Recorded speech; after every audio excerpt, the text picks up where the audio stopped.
നമസ്കാരം, എല്ലാവർക്കും പ്രവാസി മലയാളിയിലേക്ക് സ്വാഗതം. വളരെ സന്തോഷകരമായ ഒരു വാർത്തയാണ് പ്രവാസികളുമായി പങ്കുവയ്ക്കാനുള്ളത്. ജീവകാരുണ്യ പ്രവർത്തനങ്ങളിൽ മുന്നിൽ നിൽക്കുന്ന പ്രവാസി വ്യവസായിയാണ് MA യൂസഫ് അലി. ഒട്ടേറെ പേർക്ക് സഹായ ഹസ്തവുമായി അദ്ദേഹം എത്തിയിട്ടുണ്ട്. ഇന്നും ഇത്തരം ജീവകാരുണ്യ പ്രവർത്തനങ്ങളിൽ അദ്ദേഹം സജീവവുമാണ്. മറ്റുള്ളവർക്ക് ഒരു പ്രചോദനവും മാതൃകയും ഒക്കെയായി അദ്ദേഹം മുന്നോട്ട് നീങ്ങുകയാണ്. നന്മ മരിച്ചിട്ടില്ല എന്നും ഈ ലോകത്ത് പ്രതീക്ഷയറ്റവർക്കും ജീവിക്കാൻ പ്രചോദനവുമായി യൂസഫ് അലിയെ പോലെയുള്ള ആളുകൾ ദൈവത്തിന്റെ രൂപത്തിൽ അവതരിച്ചിരിക്കുന്നു എന്ന് തെളിയിക്കുന്ന മറ്റൊരു സംഭവമാണ് ഇപ്പോൾ വാർത്തകളിൽ ഇടം പിടിക്കുന്നത്.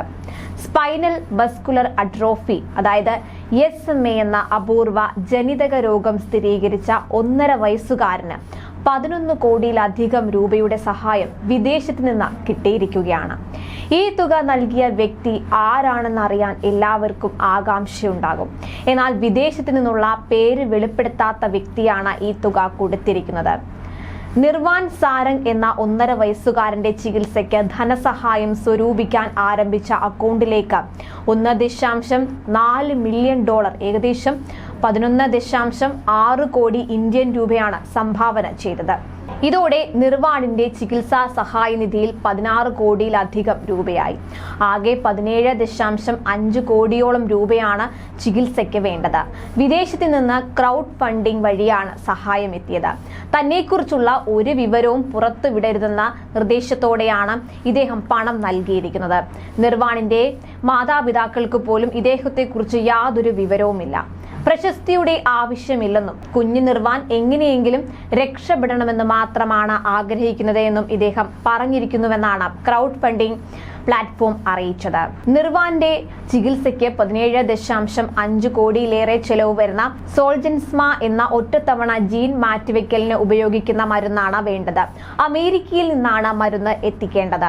ഇതിനായി കുട്ടിയുടെ മാതാപിതാക്കൾ സുമനസ്സുകളുടെ സഹായം തേടിയിരുന്നു.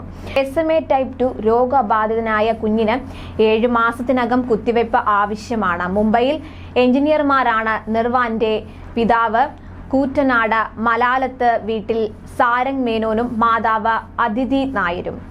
മകന് SMA സ്ഥിരീകരിച്ചതോടെ ഇവർ ജോലിയിൽ നിന്ന് അവധിയെടുത്തു. 1 വയസ്സായിട്ടും ഇരിക്കാനും എഴുന്നേൽക്കാനും മകൻ മടി കാണിച്ചതോടെയാണ് രക്ഷിതാക്കൾ വിദഗ്ധ പരിശോധന നടത്തിയത്. ആദ്യ പരിശോധനകളിൽ ഞരമ്പിന് പ്രശ്നമുണ്ടെന്ന് മാത്രമാണ് കണ്ടെത്തിയത്.